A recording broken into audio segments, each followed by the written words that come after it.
All right. Dude.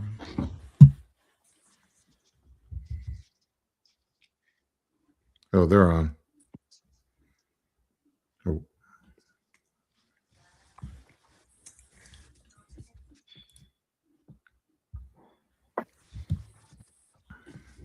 All power to the people. all right.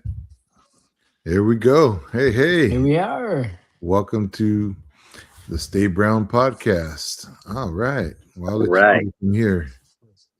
Yeah, introductions. My name is Benny Mata. I'm the national commander for the Brown Beret National Organization. We got Carlos. Go ahead. Oh, Carlos, everybody knows me as tacos out here. Kind of get down a little bit in the kitchen, but it's all good.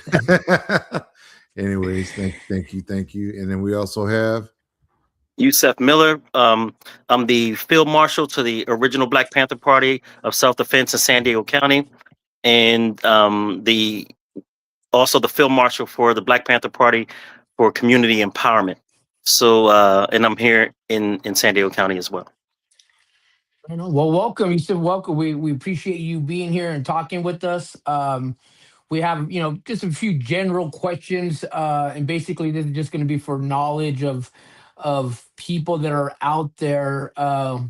It's crazy. You said there's some people out there that never really heard of the Black Panthers or the Brown Berets, and Yeah. and it's crazy because some people we might have some people come on the show and they may ask a question and it may sound kind of dumb or whatever, but these are just people that just don't know about us. Hmm. So it's I just think it's weird how people don't know about the Black Panthers or the Brown Berets or these activist group that go out in the communities and represent the people. I know Carlos got to set a question, so let's see what Carlos got for you, and I Well, have a let few me let me myself. uh let me just speak to that statement that you made, and it's for the power Yep. structure. They would love to erase from our brothers and sisters the Come existence on of now. us because they Hmm. know that these two organizations not only do they work well together in a lot of instances, but they unified the people under a group that cared about their interests. And the Black Panther Party cared about the interests of Black and Brown peoples, and the Brown Berets cared about the interests of Black and Brown people without any quid pro quo on it. We did it for the righteousness. So to get rid of us, they would love that because then no one else would have the legacy to follow. Yeah, 100. That's 100% well said. Because this government has been trying to get rid of us since day one. Right. The well, the Mexican people, we've been here. This is part of Aztlan. The nation of Aztlan is part of our homeland. uh they tried to erase us by calling us Hispanics, calling us Hmm. Latinos. And there are some Latinos out there, there are some Mexicans out there that have that Latino bloodline and the Hispanic bloodline, but that's been over what, 400 or 500 years ago. That bloodline is pretty much well thinned out. So the Mexican Americans, we consider ourselves to be a Chicano or a Chicana, is the term that we like to use. And I know a little bit of I do a little bit of study of the history. The African American, they were forcibly brought here, and once they got here, their whole heritage, their languages, their everything about them was erased in order to enslave them, in order to be in control of them. Hmm. And in all honesty, I think the government still does the same thing, but in different ways to erase who we are, like the education that the kids go through in middle school, elementary. Christopher Columbus was a good guy. Yeah, my buddy was a good guy. Native Americans were savages, and we went around killing. Well, no, we were provoked, by the white settlers. So, in this day and age, there's just, I think they continue to do it, but just by different means. Absolutely right. And like you said, this education is key. And that's why we say when we say in the Black Panther Party, and everybody does, all power to the people, because we need Mm. that power to control our own education. And if we don't have the power to control our education, then the enemy is controlling your education. They're not going to tell you bad things about themselves. They're not going to tell you good things about yourself. So all Right. power to the people in that statement, brother. Thank you. And I'd like to also say I'm representing Chairman Henry Wallace and Chairman Robert Ward while I'm here today. All power to the people. Right on. Wow. All right. So my first question, I mean, man, the first thought that came to my mind, what inspired you to be a Black Panther? Well, I mean, the history of Black Panther Party is a part of this nation's history of struggle of Black peoples. And when I came to California in 2007, and I Mm, started my really street work in 2011. And the Panther Party was always a part of my education, but also even when I wasn't a part of Panthers, they are always a part of the movement for Black lives before Black Lives Matter. right. And they continue the same heritage all the way up until now. So we still have the food programs going on in San Diego, giving out the food to people. And it doesn't matter if you're Black or brown or whatever, to people Right. who are needy for the food. So this Mm. maintaining the heritage, that's what got me to join the Black Panther Party. You know, a lot of people thought we died out or faded away. Some people say there's no need for Black Panthers or anything like that anymore. We changed that idea by still providing those services, political education. Chairman Robert Ward does a really great community education, political education, Black political education. And Chairman Henry Wallace still does the food programs and everything. So we still got the same issues going on. We still have the same support. And I was like, I got to be down. And I started helping out. I helped out so much. They asked me to join. Of Nice. course, I joined, and I moved up the ranks to Field Marshal. Wow. I know So you when you mentioned. first Oh, go ahead. when you first started, was there like an ad in the paper for people for volunteers, or what? How did you find the organization, the Black Panthers? No, there wasn't an ad, but everywhere I went to support Black people being abused by either cops or the legal justice system or just any of those things, being evicted from their homes, not getting proper medication, the Panthers were there. Even if they Mm. weren't there in the hundreds or anything like that, you always had a Panther representative speaking the good talk for the community.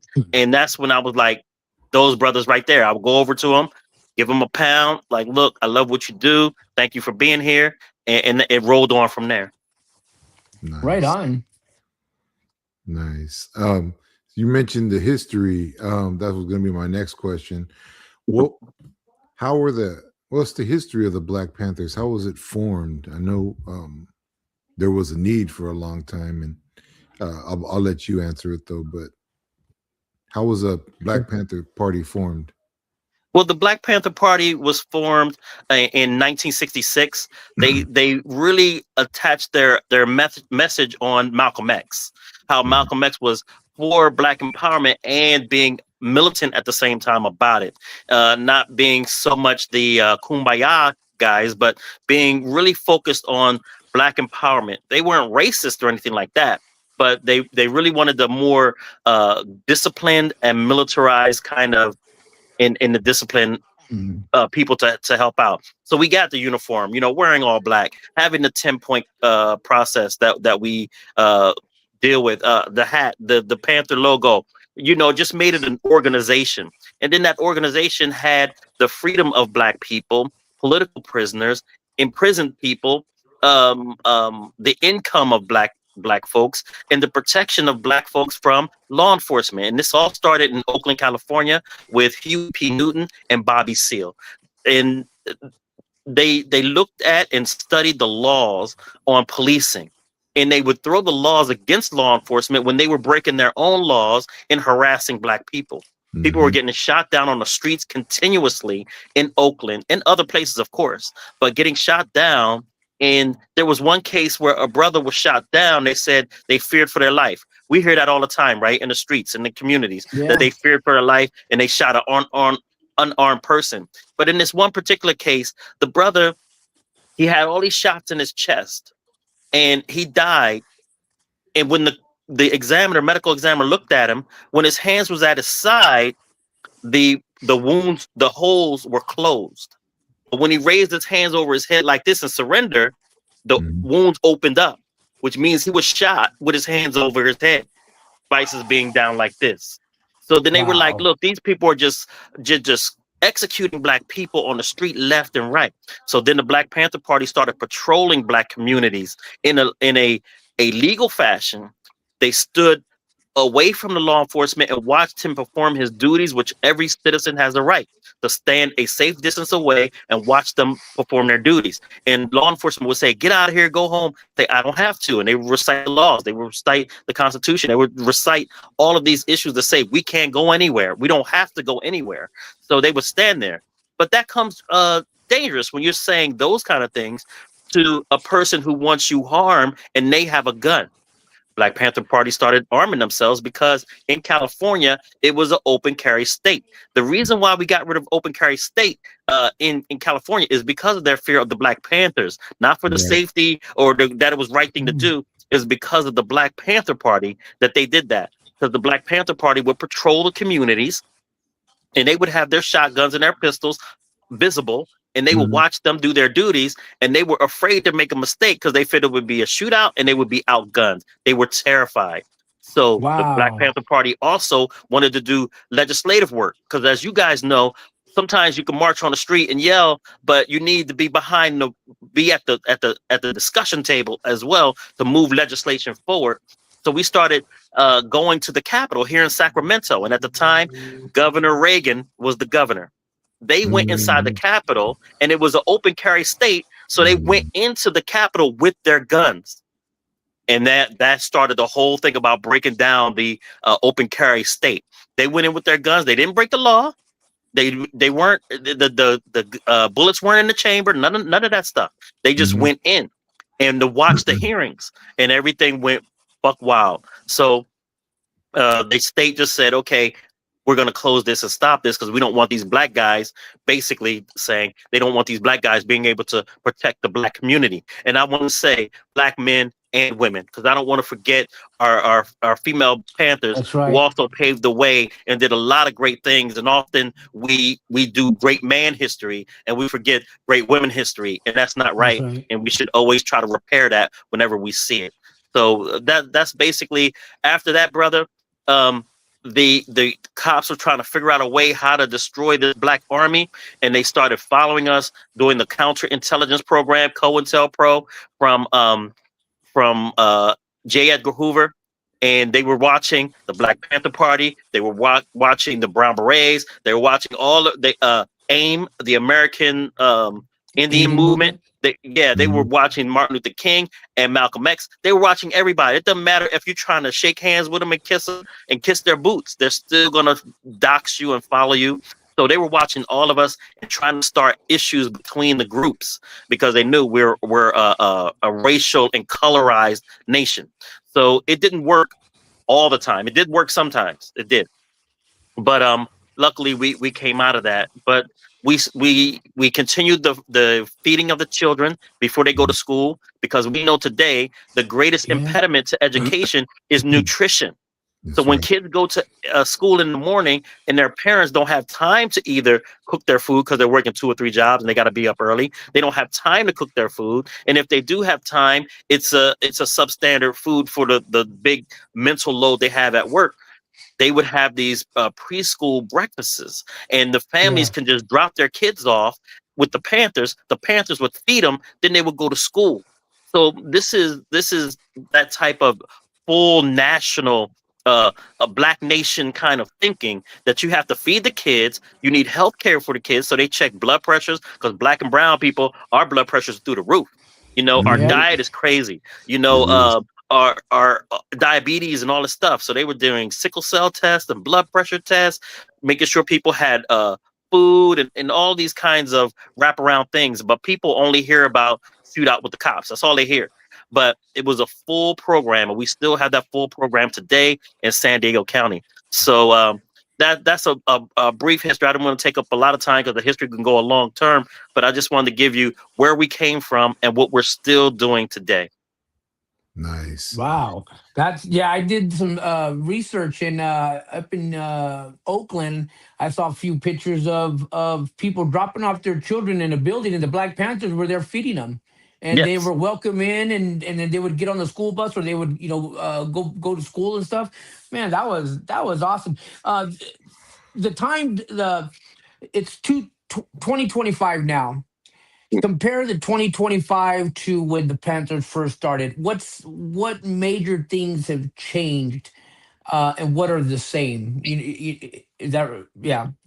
Yeah, I think that in the time of the Panthers, they used to just murder us without even a response from the community, and without a need to even make a, a fake excuse for it.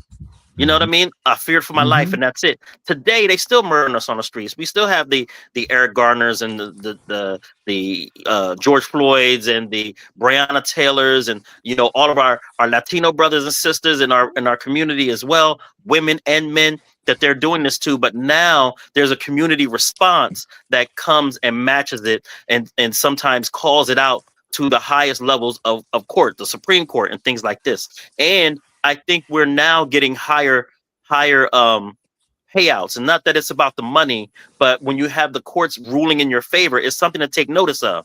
That in San Yeah. Diego County, we getting pays for people who are dying in custody for being neglected in custody to death. So Yeah. when the Saving Lives in Custody campaign came from another organization that I'm the executive director of, and Black Panther Party has always been a part of it, especially if I'm a part of it. The Panthers is always a part of it. So we had a ruling in the favor of abused people, $3 million. Another family, $6 million. These are two Black families. Another Latino family, $15 million, and another white family, $16 million. And just recently, a young brother that was killed on the street by a coward officer. He was gunned down, 16 years old. He was running from gun violence from another team. He didn't start any. He was trying to save his own life, but his crime was running across the path of a cop who shot him as soon as he came around the corner. And he does this cowardly yelp. He goes, ah, and then he shoots the guy. And then after that, he says SDPD, and the kid is already dying. That family got $30 million 2 weeks ago. They made that. That was Good. about a week and a half ago. They announced that they're ruling on their side. Now, this doesn't replace any of our community members, and this issue should stop. But it takes people like us to get in the streets, Right. legislation, and all these kind of things to make these laws to hold them accountable. And that's a slow road, because the police unions are always against us. They don't want accountability. They don't want transparency. We have to be about transparency and accountability, because those two are never the enemy. The enemy is hiding Mm-hmm. transparency and accountability from the community. So that's the kind of work we also do.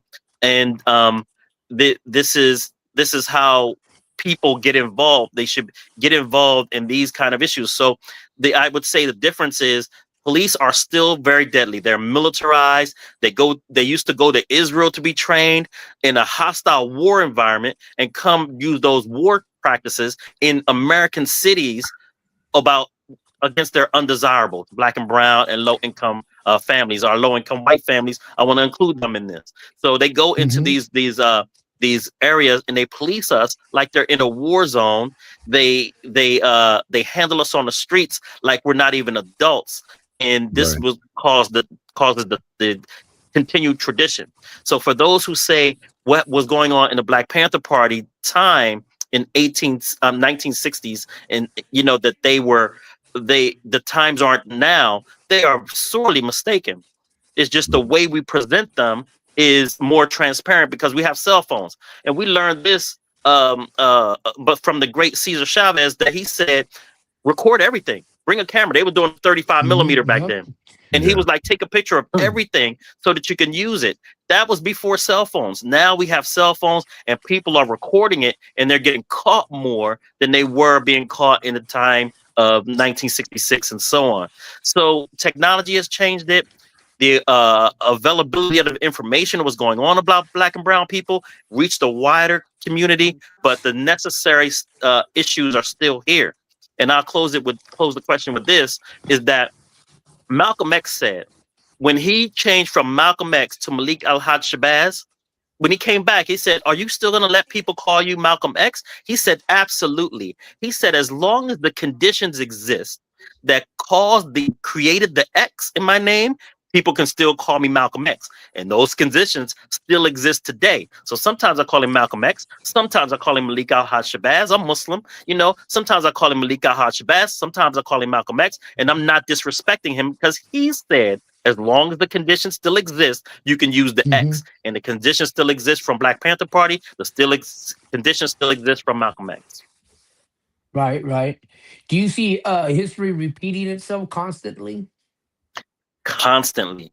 Constantly. It's a long arc. I think You I said think how?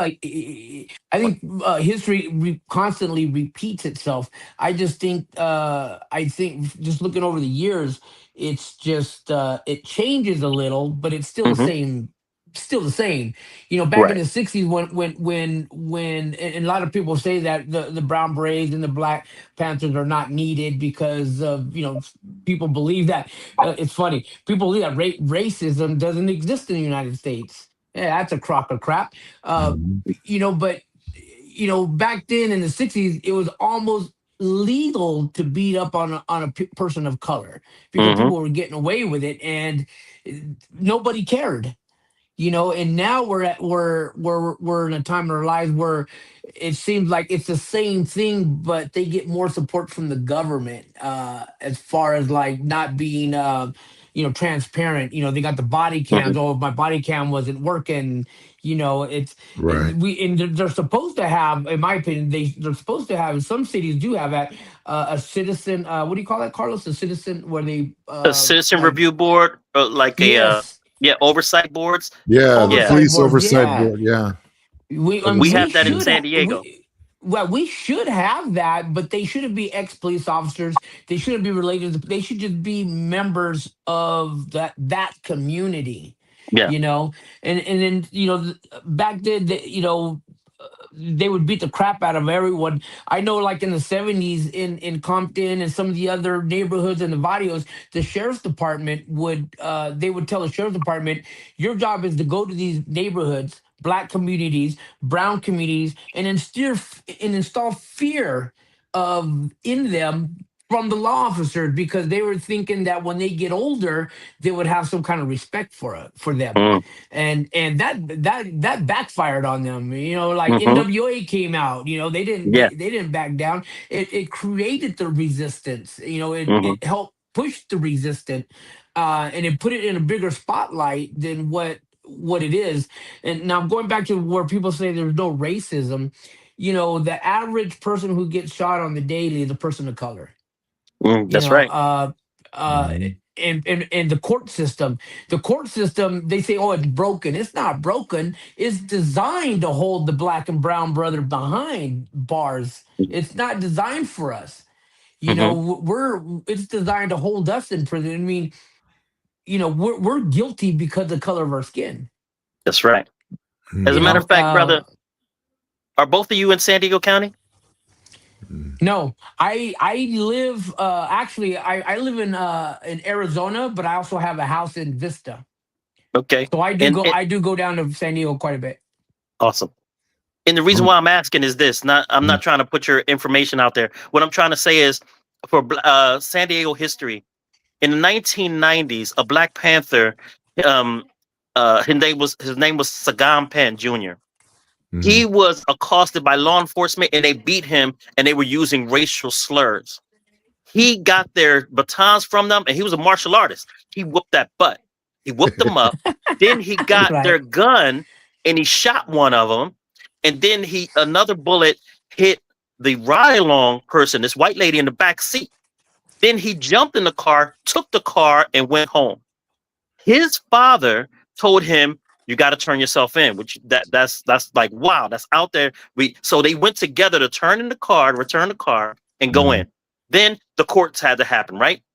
Right. When they came to go over it, they realized that man was fighting for his life, because even the woman who was shot, who survived, he when he shot and killed one officer, he ran over the other officer with the car, and they had this white woman in the back. Wild story, right? This happened in the 90s. So when he went off, um, and then got back, they had to have the Close courts. the door. Who Close the door. testified Close it. for him? That white lady that was in the back seat testified on his behalf. that they were Wow. beating on him and they were using racial slurs while they were doing it. He thought he was going to die because he wasn't going to fight back at first because until he thought he was going to die. But he claimed racism. She admitted to it as well, even though she was shot. And the detective looked it up and also saw that that was going on. And when he won his case, brothers and sisters that listening, he won in San Diego, and they tormented him after that. But once he won in the late '90s, that's when we started the police the police accountability coalition. So it started from this Black Panther being attacked by law enforcement and killing one and shooting a woman and stealing the car, but it was all done out of racism. So we had the CPP, the Commission on Police Practices, that came out of that in the '90s.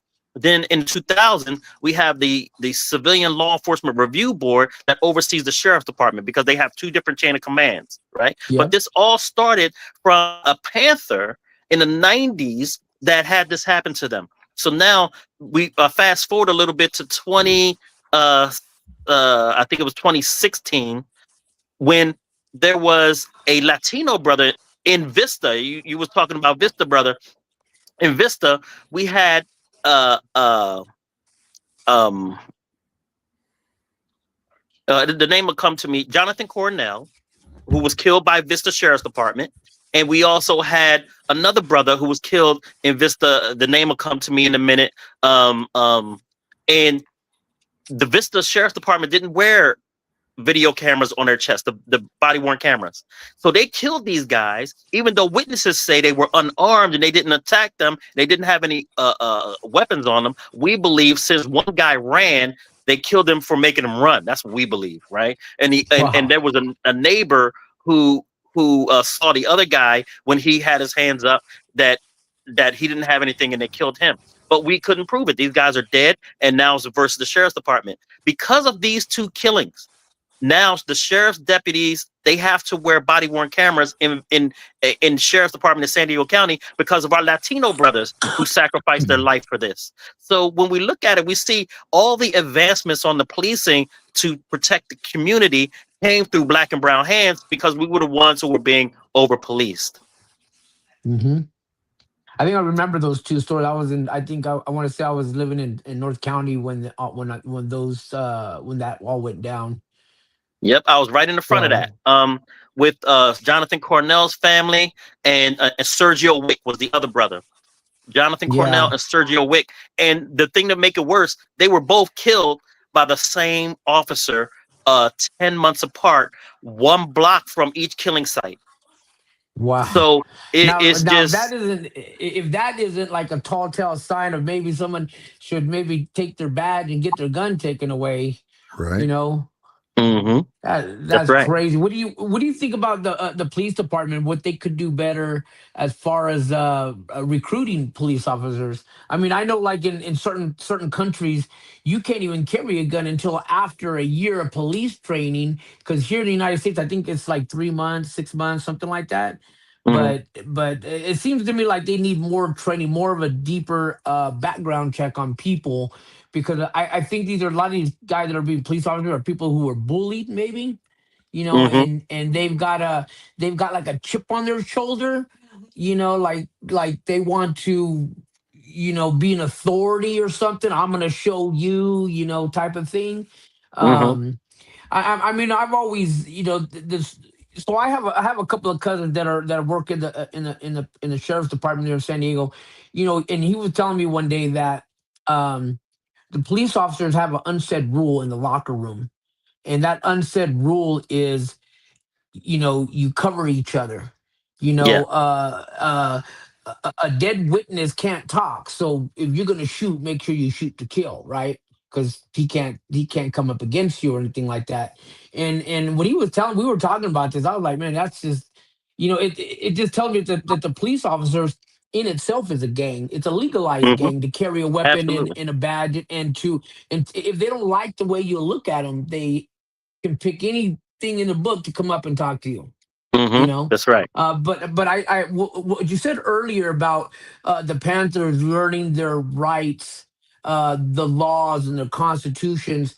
I'm a big advocate on telling people know your constitutional rights for one, and know your law within your county, because from county to county they differ. That's right. But learn your laws, learn what the police are able to do and what they're not able to do. As far as, like, if you're pulled over in a for driving in a traffic traffic violation, comply, because it's easier Mm. to comply than having to go through the rest of the stuff. But if you're just standing out there and someone walks up to you and says, let me have your ID, you look suspicious, you got to know your rights. You should That's know right. your rights, because you don't have to give up that information. And they have to have a probable cause, and a lot of people don't Hmm. don't understand this. So I like what you said about the education, and do you guys have like a class that's within your organization that helps with like learning different laws and the Constitution, stuff like that? Yeah, Chairman Robert Ward is big on that, the knowing your rights and the history of this engagement with law enforcement, and this political education, as well as where we stand Mm. as Black and Brown people in the larger scheme of the nation, because all these issues is everywhere USA, every county USA, that we have these issues where we all exist. So Chairman Robert Ward is really big on that part of it, doing a monthly political education, which it has Wow. know your rights and all those kind of things in it. And then we also get guest speaker slots where we go in and we talk about these issues. And as you were saying, we have to know our rights. And even though, like in San Diego County, and I think this is the same everywhere USA as well, they had a police study, Campaign Zero. They had a police study on the police, on their stop data, how they're stopping people, and what are the statistics. And they found that they stopped Black and brown people multiple times more than white people. Now, of course, it's not a surprise to us. We've been saying it for decades. Actually, we've been saying it for centuries. So this is not a surprise for us. What is surprising and interesting, though, in the data, they showed that even though in the daytime they stop Black and brown higher than our white brothers and sisters, at nighttime it balances out. And they said that they don't understand what that dynamic is. But we've been saying for centuries what that dynamic is. They can't see as clear that you're Black, or they can't see as clear that you're brown to Right. stop you. So it's a Yeah. biased policing. But what they said is, we don't know. We're going to study more to see what that's about. Like, we've been saying it for decades. Now you have a document that says it, and you're still trying to shuffle and shuck and jive. And then that's for the police department. The sheriff's department, under Sheriff Gore at the time, he was so arrogant. He's going to say, well, that's not the same issue we have in the sheriff's department. He's going to commission his own study from the Center on Policing Excellence to check on his people. It took a while to get that document done and all the study done. It came out the exact same thing. Of course it did. Of course it did, because law enforcement is law enforcement. And they have Yeah. this biased policing because it's in their culture that Black and brown people are more dangerous. And if I come across a Black and brown person, I might not make it home. And they say, I just want to make it home. Don't you understand? We want to make it home. We want to make it home too. We don't want to be Yeah. stopped. And then the data also showed that when white people are stopped, they have more contraband on them than Black and brown. Because we know if you drive while dirty, and the high chances of you getting pulled over. So we know we're taking a big risk. So there are some of us that take the big risk, some of us don't. White people know most likely they're not going to be stopped. So they can take a bigger risk. So I say, if 100%. Black people have less contraband than white people when you're stopping them, how come you're not stopping white people more? It's Man. because you're biased policing. Because the data would say you should stop white people more than you stop Black and brown. But that's not what they do. Right. And I think Joseph, I think the one of the reasons why they don't listen to us, as far as, like, the Black and brown and versus the white getting pulled over, is because maybe we don't have a PhD or some kind of Mhm. educational college degree or some BS like that. People from the streets are just as knowledgeable. Mhm. That's right. You know, That's how the so Black yeah, Panthers it's started. That's how yeah, we just looked it up and we just applied the laws that they already had on the books. Hmm. Yeah. yeah. I think we need to start something like that, Carlos, with the brown berets. Get a legal lawyer and just have them go over the rule, just teach us, because it's very important at this point in time, especially with this administration. It's very important that we are knowing our rights with ICE. Hmm. I mean, ICE is going out and attacking Native Americans. Yeah. Right. You know, there if you speak Spanish, if they hear you speaking Spanish, that's a probable cause for them just to come in and mess with you, detain you for 4 hours. Because I think that's what Yes. it is now. They're able to detain you up to 4 hours. You know, and this is going back to when I was asking you about history repeating itself.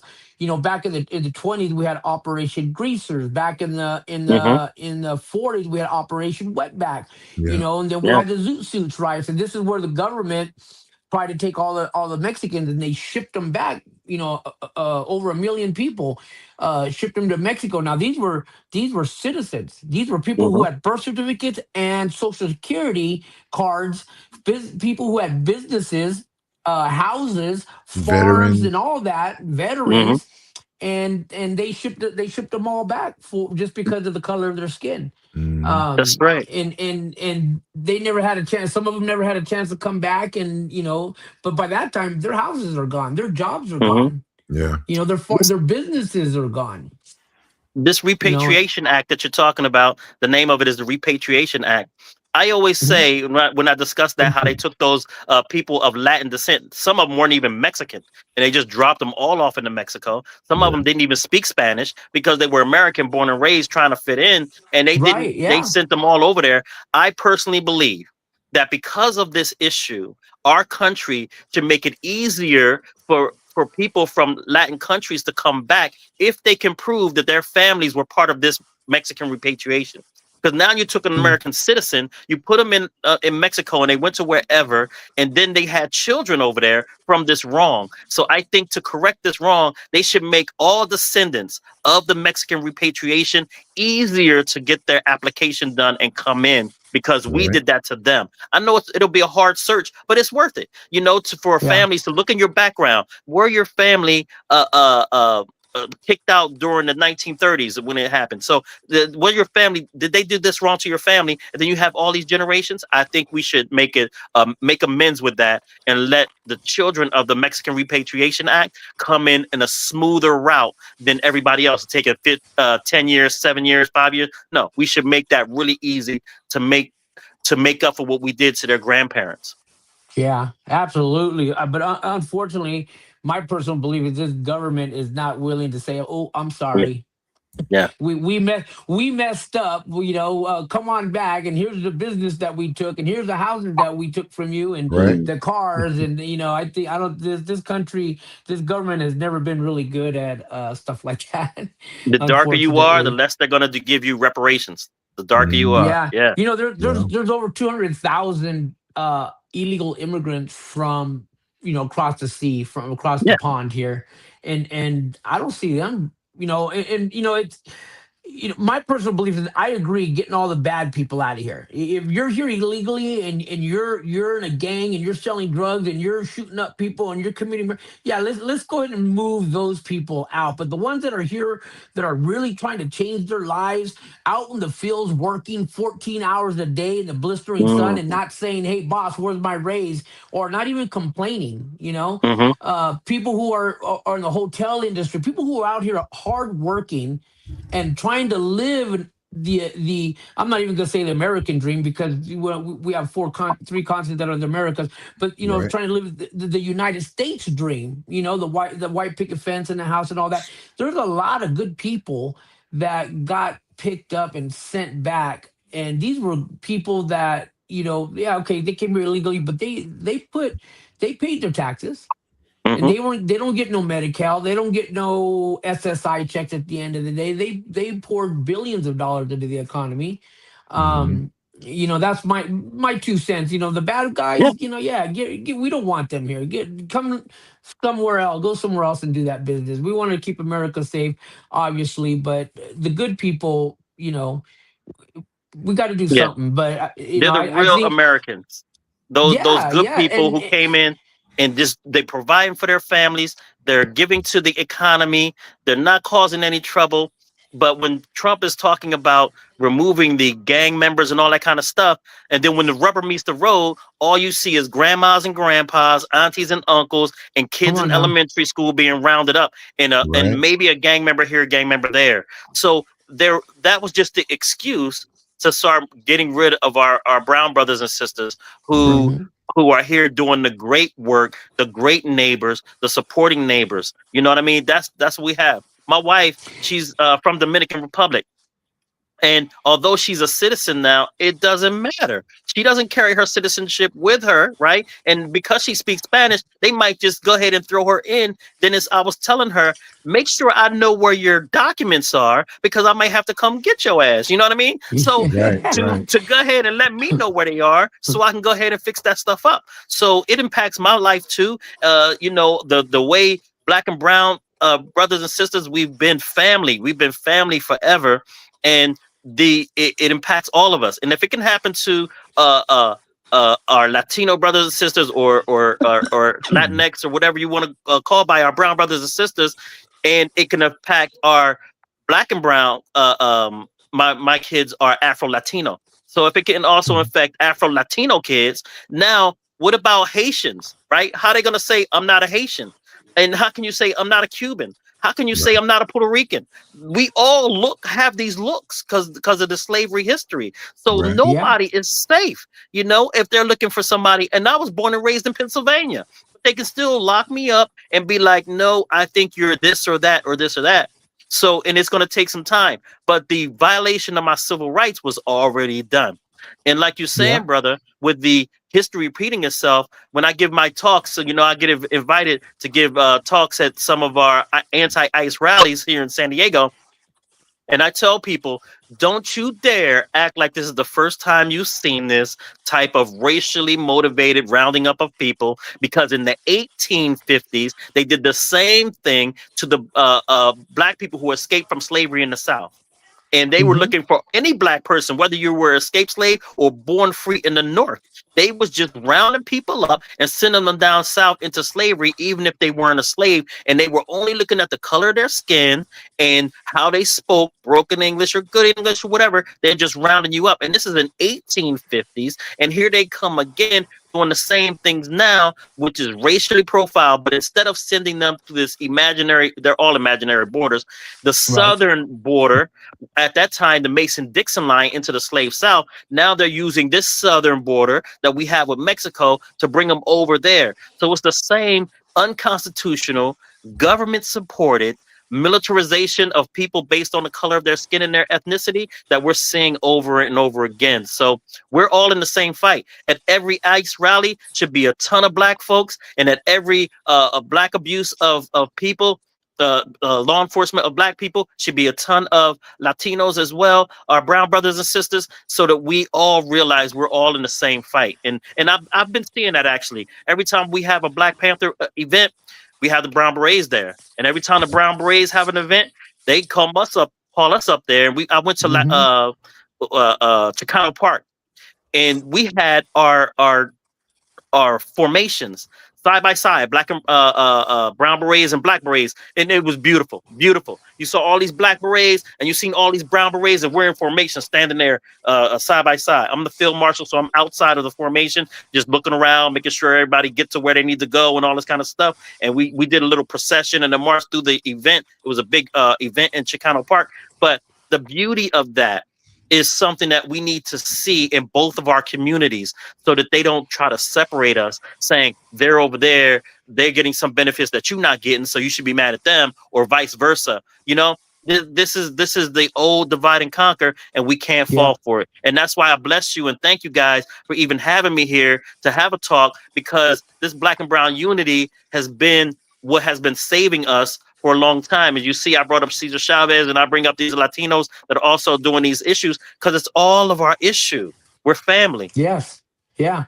And I think that's one of the things a lot of people don't understand. You know, the black and brown community, there, and I understand there's some, there's going to be knuckleheads in every race. There's going to be knuckleheads Mhm. everywhere. They, whatever. Yeah. But for the majority of it, we have a lot in common. I Yes. mean, I mean, the color of our skin, the police brutality, the way we're looked upon, not just by police officers, but society in itself. You Right. Hmm. know, in military, we're scrutinized in the military as well. Yeah. We can't get decent rank or whatever, we get shoved to the bottom of everything. We're the first ones in war on the front lines. You Hmm. know, so it's we have more in common than a lot of people understand and a lot of people think. Yes. In Mexico we have an Mexican community where runaway slaves went and they welcomed there. Uh, Yeah. Hmm. and that's how the American Mexican War started, was over slavery. That's A right. lot of people don't Yeah. know that, and it's not taught in schools. You Yeah. know, so we do have a lot more in common than people realize and people think. I Yeah. just don't think that it's educated enough to the community. Uh, where we stand as a community, the Black and Brown community. We do have an event coming up in Las Vegas. It's Hmm. Black and Brown Unity event. Hmm. We want to invite you out there. It's on the 17th of next month. If you have an opportunity to make it out that way, after the show, you can get a hold of me, and I'll get you the information. But other than that, we got Chicano Park coming up again, and Hmm. we would love for you guys to be down there as well. Yeah. We'd love to be able to march in there with you guys as well, take some pictures, and promote that Black and Brown Yeah. unity. Not just show it. Not just be Hmm. it and show it. Not just talk about it, but be about it. Right. you That's know right. and I think that's where we can gain a lot of respect from the Black and Brown community. People are going to look at us, go, oh man, these guys are tight, like they work That's together, right. like, and that's the kind of thing we need, because the government wants us to kill each other. They want us That's to right. be at each other's throat. They want us They to do. eliminate each other. It's less work for them to do, is how I see it.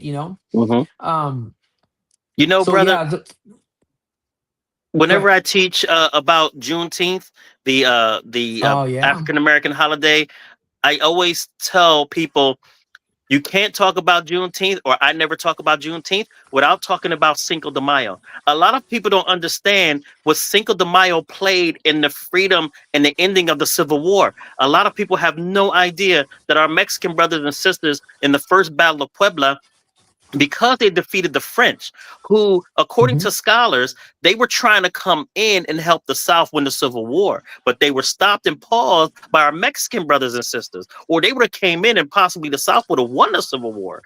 So by the Yeah. time the second Battle of Puebla happened, it was too late. The North had won enough territory that the French couldn't even help if they wanted to. But that delay of the French by our Mexican brothers and sisters made it so that the North could start winning some battles, because the South was winning all the battles at the time.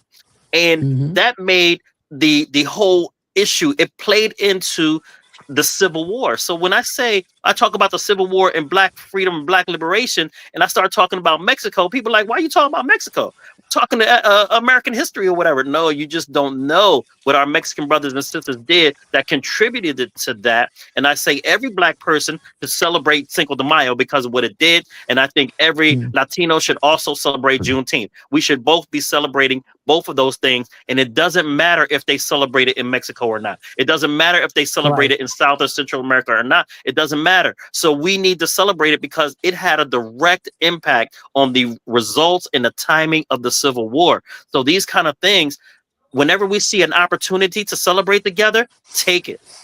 Take it. Yeah. I also want to throw this out there. The Irish had a lot. They supported Mexico and the black in the anti-slavery war. They fought side by side with the Mexican army as Mhm. well.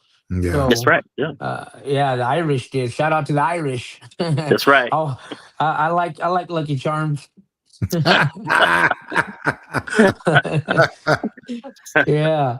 I know. What's the other question we had for him, Carlos? Um, I mean, man, I would like to know what your most memorable event as a Panther, as a Black Panther, was that you could remember or recall.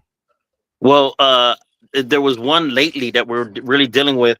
As the Panthers, we started a program called Cross Border Justice. Hmm. And what we're doing is those people who go across to Mexico and get caught out there with, let's say, for example, this one dude, he had a gun that's legal here in the US, but illegal in Mexico. He wasn't trying to go to Mexico, but he missed the last exit. So he wanted to turn around at the border. Even though he didn't try to go to Mexico, he was trying to turn around at the border. They still searched him, got his car. He's a security guard, so his gun is legal, and they charged him for that. What we did as the Panthers is we went over there and started negotiating to get this brother back with his mom and everything. And we had to work with the Mexican government, and we had to work with their legal justice system, which is not like ours. But so we had to do some back wheeling and dealing, back behind closed doors, wheeling and dealing. And we finally got that brother back after being a year in jail. So his mother was, she tried to hire a Mexican lawyer over there, and that lawyer was not even a certified lawyer. That lawyer took $10,000 from her. She had to come up with another $10,000 just to get a legitimate lawyer. So we started helping her out and walking across the border with her so she could meet these people in person. We're doing the willings and dealings at night, trying to get these things taken care of. He's in fights in jail and all this kind of stuff, all because he made a mistake. So we got him out. And then there was a huge press conference about it because we did this cross-border work, and we had our Latino brothers and sisters, some Latino lawyers on the other side, our brown lawyers on the other side, and we're doing this over-the-border discussions and strategies and stuff like that, and we got this brother back. So I think as recent, this is one of the most powerful things that we've done that people wouldn't expect. So now the lawyers on that side that we've been working with, whenever there's an American that's trapped over there for something that would kind of seem minor, but still they did it, they reach out to the Panthers, and then we up there, we try to negotiate and try to get them down with the least money possible and the shortest time possible. And I think that we had a press conference. As a matter of fact, I'm gonna send you the link on the press conference that we had on that one, because it was just really powerful to see the brother and see what his family was experiencing. That's crazy. I've heard of stories like that before. People missing that last exit and having to go into Mexico and turn around and get busted for something that's not illegal here, but there. And I guess well, that's a good story. I'm glad that brother got out, but it took him a year, huh? A year. Jeez. And see, in the first part, we wasn't part of the first 6 months because the mom was trying to do it herself. She finally reached out to the Panthers. We was like, yeah, this is a good idea. Let's help this black mother. And she was doing the work by herself, just crossing the border on foot, doing all this stuff at night. We was like, no, you're not. What is going on? And we accompanied her over there. We got to meet the people. And, we had to do a lot of stuff that we can't even talk about to make sure that the wheels are greased on the turning of justice over there. And we asked elected officials to help us over here. They were like, that's another country. We can't really do much. I asked the what do you call those people? The counselors that are on both sides, the ambassadors. Thank you. The ambassadors. I did the American ambassador on the American side, and I talked to the Mexican ambassador on the Mexican side. Nobody could do anything. We had to use the most unconventional methods to get this brother back. And we did it. We did it because this mother thankfully over that year, his because it was so wrong, his boss kept him employed, kept his job. So when he got back home, he got to get his job back again. But they kept his vehicle. He had a brand new vehicle that he got. They kept his vehicle. So, but we got the man home. We got him back to his children and to his wife, and he was just supposed to be gone for a little trip. And next thing you know, he's calling from Mexico. He's in jail, and he's been there and then he winds up being there for a year. Damn. Wow. That's crazy. What's last question? What is the for the Black Panthers? What do you have for the future? What do you guys, any big plans? Any new 2026 is coming up real quick. I don't want to hear, I'm gonna start a diet either, because we know how that goes. That's over on the second. Right. What does the Black Panthers have in store for the next couple of years? Believe it or not, I'm not just saying it because I'm here, but to get a stronger connection with the Brown Berets. That is one of our programs. And we want to start doing the food outreach that we do in the Black Panther Party. We want to have a mirror or complementary one in the Brown Berets, so that we could do it. And we were also talking to some Brown Berets from out Oakland, and some from, different places, so that we want to give this model out, because our Chairman Wallace, he's a senior dude. He's one of the original Panthers of San Diego chapter. So he's an older Hmm. dude, and he wants to say, and this is him talking, as long as he's here, he wants to get those things settled because he ain't got a lot of time. And we want to make Mm. those bridges from an original person who was down with it in the 60s. We want to have him build these relationships for the Brown Berets that was down in the 60s, because that's a model for the rest of us who weren't there at the time, that it's legitimate that we're doing this. It's not something that we're just saying, hey, what a good idea. No, it's been a good idea then. It's a good idea now. So we're building these relationships, and Chairman Wallace is on hyperdrive trying to get that all done, so that we're doing the same thing. Food recovery from those food banks and from stores that want to throw away those packages, even though they're not expired and they're not bad. Collect those foods, give it to the community for free. Let the community just come up and take any meats and proteins and vegetables and all that kind of stuff, and get them to the community. So that's one thing I'm proud of, is that we have a goal to strengthen our Brown Beret relationship.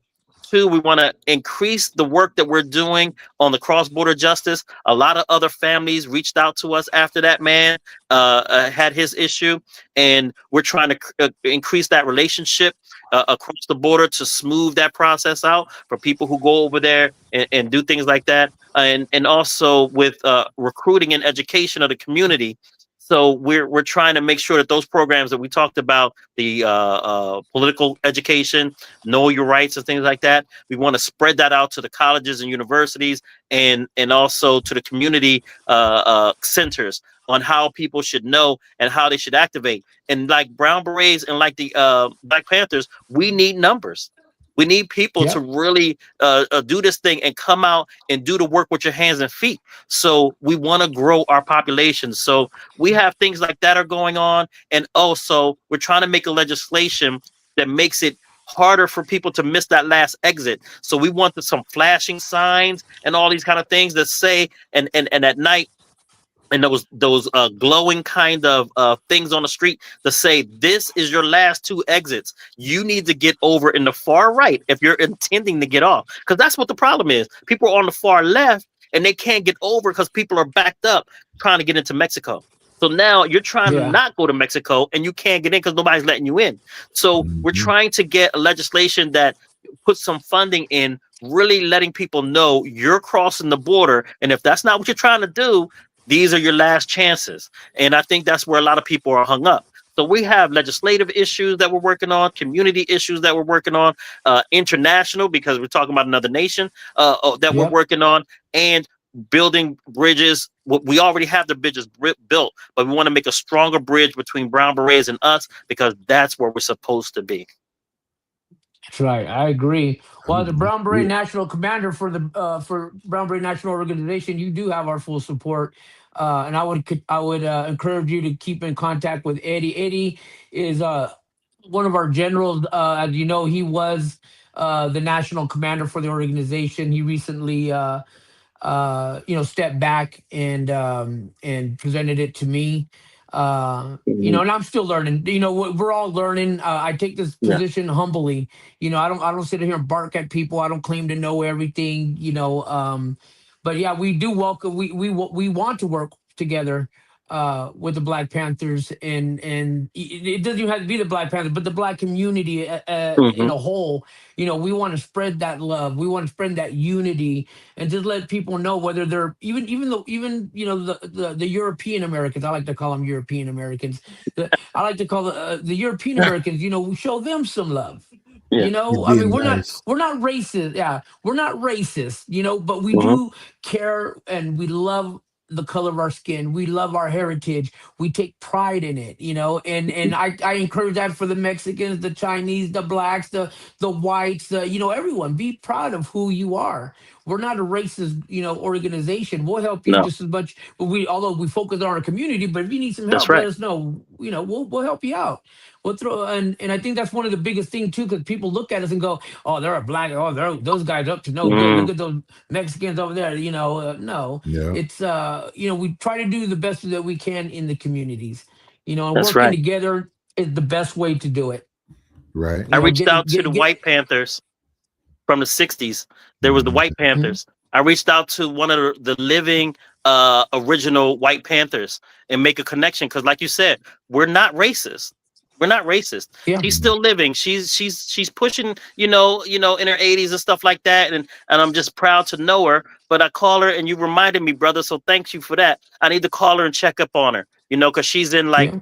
Michigan. So I want to call and check up on her. Bobby Seale went out there to meet her and Huey P. Newton and supporting them being the White Panthers out there working on the same Right. issues. So, yeah, you're right. We're not racist. We're just saying, we're not going to take any back seat to any other race either. That's right. That's right. Yeah, absolutely. We shouldn't have to. This is No, this is about equality. That's right. that's right. And we all pee and crap the same. We all bleed the same. And it's funny Yeah, because crap. I have a friend over here, and he used to be he's got racist across his chest, and I've taken pictures with him, and so he's cool. I used to tell him, like, whether you're racist or not, we have two things in common. Everyone has two things in common. First, we're going to be born. Second, we're going to die. So we have two things in common. Don't say we don't ever have anything in common. Hmm. That's you right. know so but we thank you for being on the show. We thank you for all the educational things that you said. I mean, I learned a few things here tonight. But like I said, I want to invite you to any of our events. Looking forward, if you're going to be at Chicano Park, I'll be there. I'm looking forward to meeting you in person. There are a few other items that we got going as Brown Berets. We're sitting on a council uh, with the Mexican government, a matter of fact, and Mm, with Shy Bombs, some Hmm. of her people. Uh, we want to invite other or activist groups such as the Black Panthers, AIM, and stuff like that. But first, right now, what we're going to do is we're going to be on a couple of Zoom meetings with them and kind of fill them out before we start hmm. inviting people, because we want to make sure that it's a safe space for us.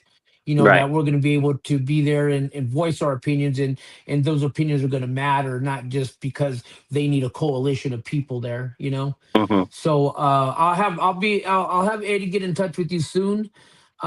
He's kind of like our ambassador, if you Oh yeah. will. He knows a lot of people. He's Yeah. been in the business a long time. Yep. I've been in the business since 2011. My dad was a Brown Beret back in Imperial Valley. Wow. He marched with Cesar Chavez on two Mm, different occasions.